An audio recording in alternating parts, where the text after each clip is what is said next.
What you're about to see is a visualization of a daily reality in NHS Patient Pathway Administration.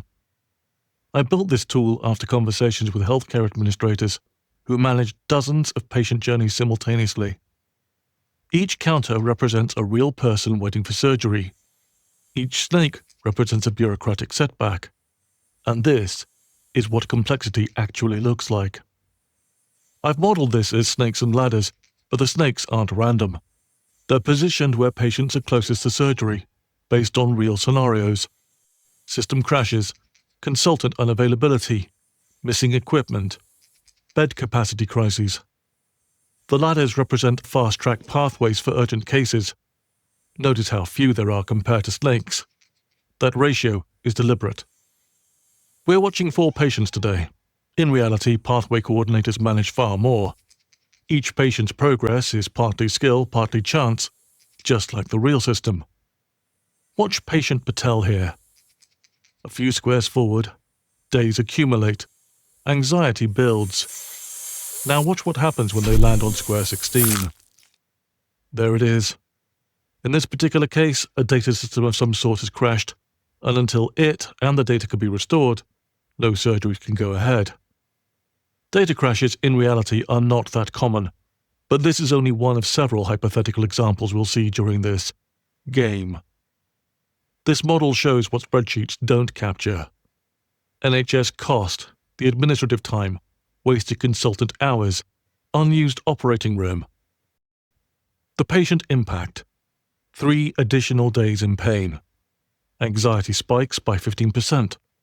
Complication risks usually increase, but happily for Mr. Patel, not on this occasion. Mr. Chen seems to be doing well. He's waited a really long time for his surgery. Looks like he's going to get that replacement knee joint very soon. Oh dear. It turns out that, quite by chance, there aren't any beds available post-surgery. More urgent cases will have to take priority. 28 more days of discomfort for Mr. Chen then. His anxiety grows to 60%, and his risk of complications rise by 20% too. Let's hope he's luckier next time around. Mrs. Johnson is feeling pretty good about the service she's received. She was recently fast-tracked to the next stage of her treatment thanks to a cancellation caused by a patient who, as it turns out, was unfit for surgery. She's only a couple of weeks from her life-changing eye surgery. Oh, drat. The data entry system that contained her details and others has failed. Her operation isn't life-threatening, so her relatively low-priority operation will be entered back into the system on a non-urgent basis. It might be 3 days before she's back where she was in the queue. Back to square 9, Mrs. J. Would you care for a magazine while you wait? Oh, probably not. Sorry about that. In this case, the cost of the NHS is merely £450, a made-up figure to be sure, but we have to keep financial score as best we can. It seems that, in addition to the 3-day delay, her anxiety has increased by 15%. Not good, because she already has high blood pressure. Let's hope it doesn't get any higher and prevent her from being fit for the operation she so desperately wants. Let us continue. Now observe the complexity. Patient P is rolling. Can you believe it? The wrong blood test was ordered. It happens. We'll have to make an appointment with a phlebotomist and await the results. Shouldn't take too long. Yes, I know. Another additional 10 days, but please bear with us. He does. He has to. But his anxiety now moves to 25%. Good news for patient W there. She just hit a ladder, a fast-track success. But wait, what's this? A referral letter has been lost or queried. That could take some time to sort out. 30 days as it happens. I'm sure work will understand that you won't be in for another month, Mrs. Williams. No one is indispensable, after all.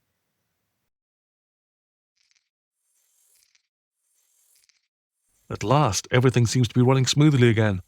No doctor strikes, no medicine shortages. Everything is proceeding perfectly. We must have finally worked out all the kinks in the system. And good news for Mrs. Williams. An opening has just unexpectedly been made available to her. She's only a few weeks from surgery now. Excellent. She's in surgery and on her way to a full recovery. Chen and Patel are doing well too. Yes, Things are definitely on the mend for the NHS. Ah, but not for Mrs. Johnson. Another bed crisis. Can't be helped. Yes, we know it's frustrating for you, but think of our suffering.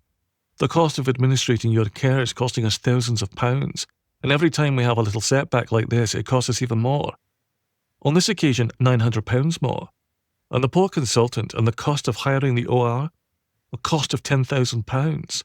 So, all in all, we've lost £10,900. Appalling, isn't it? Yes, I know your eye inflammation is causing you pain, but in all likelihood, you'll only have to wait another 28 days. Anxiety at 60%. We feel your pain. Try not to get too stressed. We'll be with you shortly. What's that? Complications risk?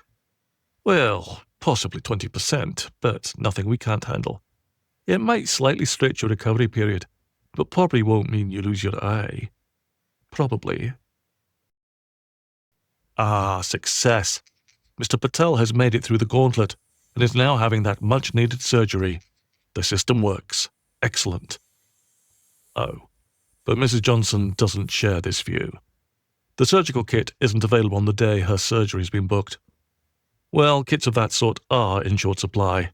It's the cutbacks, you understand. Some hospitals have to share things like heart transplant kits, and the sterile services department do their best. But if there's an emergency, well, we can't always get the kit back in time for the more routine operations. Sorry about that. What? You cancelled your holiday for the surgery? Yes, that must be very upsetting. I'm afraid we cannot compensate you for that kind of thing. Possibly we might stretch to a taxi ride home if you don't live too far. As it is, this little setback is going to cost us a further £7,900. But we are confident that you'll only have to wait another 3 weeks. Not to despair.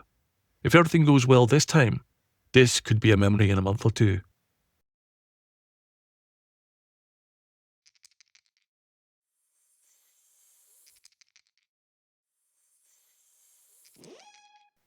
Ah, Mrs. Johnson, we have good news.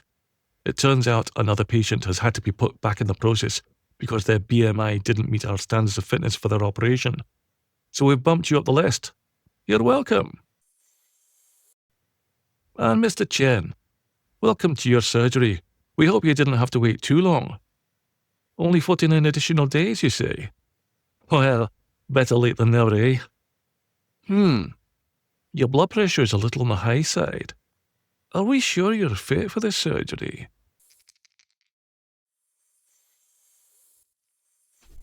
Oh, bad luck, Mrs. Johnson. I'm afraid you are not the first to have suffered from our IT problems.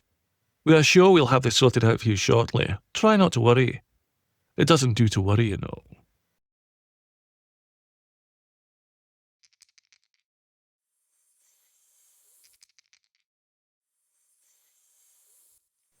Mrs. Johnson, back again, I see. Yes, we had a bit of an issue with your blood tests. Apparently, we didn't get the iron count test that we thought we'd asked for. Apparently, we didn't ask for it. Annoying, I know, but easily sorted out. Would you mind rolling up your sleeve again while we take some more blood? Much obliged. Well, I think the worst of it is behind us now. We're confident that Mrs. Johnson will get her much-needed eye surgery very soon. Ah, spoke too soon. We were expecting a letter from your doctor, Mrs. Johnson. Honestly, local GPs, eh? I'm very sorry, but without the letter, I'm sure you'll agree with us. But it would be irresponsible of us to attempt any kind of surgery without knowing you have a clean bill of health. One moment, please. We'll email them and see if they've written back in the next few days. 30 days of setbacks, you say? Well, it's really not my fault if other departments don't do their job properly. You can make your complaint through PALS if you'd like to. If you're feeling anxious, I would recommend you see your doctor about any feelings of depression you may be feeling. Things finally seem to be going well for Mrs. J. She's progressing through the system nicely. The letter from the GP did, in fact, turn up, and there should be no further impediment to her progress. Cheer up, Mrs. J. Your troubles are almost over. Honestly, Mrs. J, you do seem to be having the most unprecedented bad luck. This normally only happens every other Tuesday. I'm afraid our system has crashed again. I don't know what IT are doing about it. It never seems to get any better, does it? Technology, eh? Can't live without it. Can't understand it. Delays? Yes, I know. But they should all be sorted out in the next 3 days, I'm told. Your operation is very important to us. Hope to see you soon. Take care.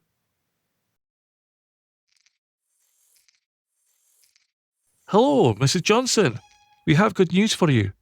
Your case has been fast-tracked by your consultant. He's had a sudden cancellation. Can you be available the next few days for surgery? Your daughter's wedding, you say? Well, it's up to you. You'll have to decide whether you'd rather have the eye surgery or see your daughter getting married. We cannot make that decision for you.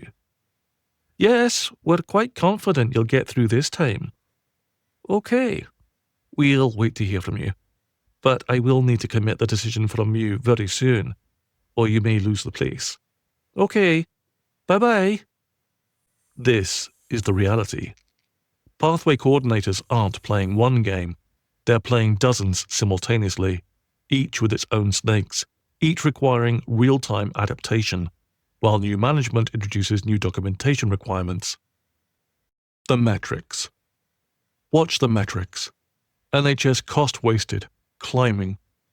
Patient suffering index, rising. This is just minutes of simulation.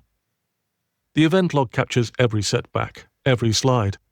This is the invisible workload, the constant re-coordination, the apologetic phone calls, the manual data re-entry that follows each snake. Pathway coordinators manage this reality for dozens of patients all day, every day, often while manually re-entering data between systems that don't communicate, all while responding to new tracking requirements from well-meaning management initiatives. I built this visualization to honor the impossible work pathway coordinators do daily. They're not failing. They're navigating a system or several systems experiencing advanced bureaucratic entropy. No one, no single person, designed this board. Many others did. But what if we built one on purpose? This tool is available to any NHS trust for training, communication, or advocacy purposes. Because sometimes, the first step isn't adding better players or more spreadsheets. It's making the invisible visible. Contact me on julianf@gmail.com. Thank you for your help. My thanks to everyone in the NHS system. You're doing a fantastic job with impossible odds.